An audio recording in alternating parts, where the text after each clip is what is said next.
السلام عليكم ورحمة الله وبركاته. بسم الله ما شاء الله ولا حول ولا قوة إلا بالله. اللهم صل وسلم وبارك على سيدنا ونبينا محمد عليه الصلاة وأفضل السلام.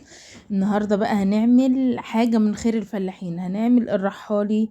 في ناس بتقول عليه الرحالي، في ناس بتقول عليه الرقاق، في ناس بتقول عليه عليه عيش طري، بس هو عامة احنا بنقول عليه الرحالي. وهنا عندي حبة لبن بخيرهم وحبة سمنة، وجبت حلة فاضية وجبت حلة مليانة دقيق.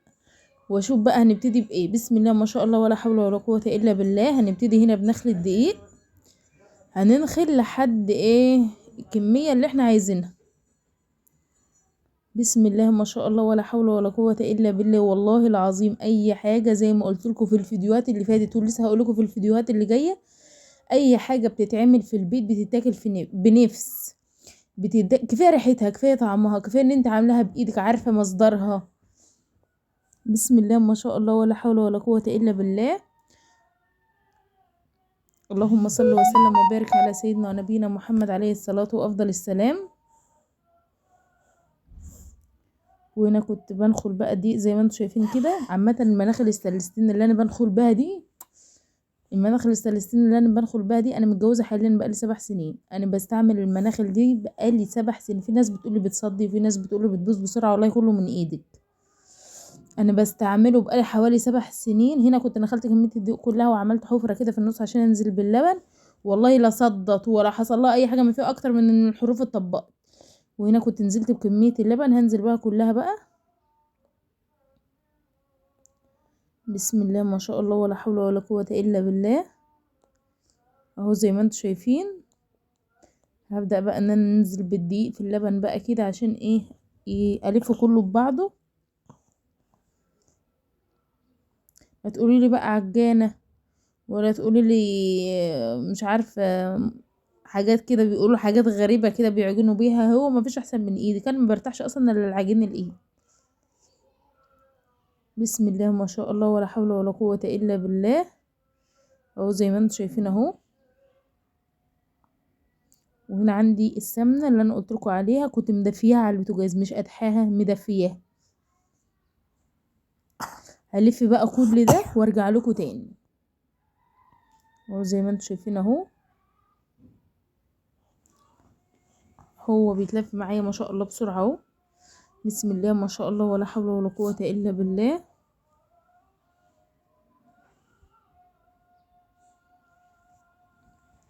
اللهم صل وسلم وبارك على سيدنا ونبينا محمد عليه الصلاة وأفضل السلام. يعني خيرنا، يعني ان احنا خيرنا ببيتنا. الدقيق في البيت. هنا كنت ما شاء الله لفيته برضه اهو زي ما انتم شايفين. وقفت الفيديو على ما وصلت للقوام ده ورجعت لكم تاني عشان ما اطولش عليكم الفيديو. يعني احنا عندنا الدقيق في البيت، السمنه في البيت، اللبن في البيت، كل حاجه في البيت. دي احلى حاجه في خير الفلاحين. غير بقى الفرن القش ونفس الفرن القش. هنا كنت جبت حبه زيت، وكنت جبت حبه لبن كمان عشان لقيت الدقيق معايا محتاج لبن. وهنا بقى هفضل ألت أو أعجن في العجين لغاية ما يوصل لل... اللي أنا عايزاه، للقوام المظبوط زي ما بيقولوا. بسم الله ما شاء الله ولا حول ولا قوة إلا بالله. وهنا كان بدأ يشد معايا هو واحدة واحدة، وبدأت العجينة تلم معايا. هنزل بقى بحبة زيت، وانزل برضو بكمية السمنة. اللبن اللي انا حطيته بقى كنت حاطه فيه ايه، كنت جايبه بجنيه خميره بيره. انا ما بعجنش الا الخميره البيره. قرص عيش رحالي اي حاجه ما بعجنش الا بالخميره البيره. ماشي. وهنا كنت نزلت بكميه السمنه المطلوبه. هبدا بقى ان انا ليت. يعني اللبن كنت حاطه فيه بجنيه خميره بيره وحبه ملح وحبه سكر. حبه ملح بقى قد ايه؟ انا بحطه بالويم بس. عامه انت لو عايزه تحطي حطي ربع معلقه ملح عشان ما يبقاش حادق منك. هليته بقى وارجع لكم تاني. وهنا كان شرب السمنه بس لسه انا بوريكم. شوفوا العجينه عامله ازاي مقطعه مني، برضو عايزه لت كمان. بس كانت اتشربت السمنه والزيت كله. انا عامه لو عايزه تحطي بالمعيار حطي ربع معلقه ملح ونص معلقه سكر، وقلبيه في اللبن اللي هو بخيره ده وسيبيه. على ما تيجي تنخلي الدقيق مثلا، على ما تجيبي الحله، على ما تجهزي الحاجه، يكون الخميره ظبطت اللبن وتقوم معاك العيش بسرعه.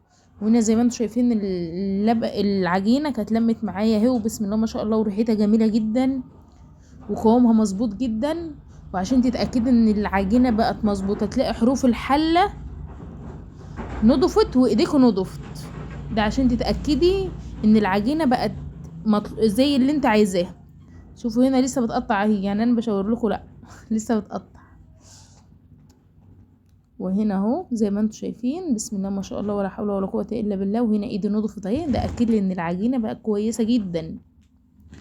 هنا كنت قفلت العجينة اهي، ايدي نضفت اهي، وحروف الحلة برضو نضفت. اشيلها بقى اقلبها، اخبط عليها كده اسويها واحط عليها حبة زيت ويبقى كده 10/10. اغطيها بقى بمشمع. حطيت المشمع ونسيت احط الزيت، هشيله تاني. هحط حبة الزيت اهو زي ما انتم شايفين. هتقولوا الزيت هينشف، لا مش هينشف والله، صدقوني مش هينشف والله. وهنا كنت سويته بحبة الزيت اهو. هحط بقى العجينة، احط الكيس واغطيه بقى بحاجة تقيلة واوقف الفيديو وارجع لكم تاني بعد ما عملته. وهنا بقى كنت خلصت، عملت الرحالي او الرقاق كله. بسم الله ما شاء الله ولا حول ولا قوة الا بالله. خفيف جدا جدا جدا، ريحته جميلة جدا جدا جدا، وطعمه ولا في الخيال، ومتعفر. بس كمان انا عاملاه في الفرن القش. انا كان نفسي اصور لكم. وهنا كنت جبت الجرجير وغسلته ونقحته وحطيته في الشمس عشان ما يبقاش فيه ميه كتير، عشان احطه على وش العين. انا كان نفسي بصراحة اصور لكم وانا قدام الفرن، بس كان في ناس كتير جدا.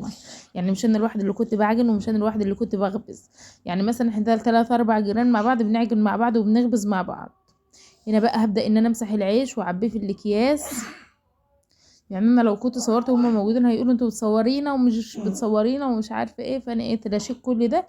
فقلت اوريهولكم بقى بعد ما يخلص. شوفوا يوسف ابنه ما شاء الله كل شويه يشد رغيف وياكل فيه. وهنا كنت قطمت من ده وكلت منه قطمه وما اعرفش ان هو متني، ما خدتش بالي ان هو متني. وهنا شايفين لين قوي ان انت تعمليه سندوتشات لولادك للمدرسه، جميل. وبرضو ان انتوا تفطروا بيه وتاكلوا بيه كده جميل جدا. هنا كنت مسحت العيش كله وحطيته على حرف العجانه، وفردت عود قش في الارضيه، وجبت دير الجلابيه كده وفرشته. جلابيه قديمه بس انا غسلاها ومنضفاها وسايباها للعين. وهنا هبدا بقى افرش العيش غير اللي انا عبيته في الاكياس طبعا.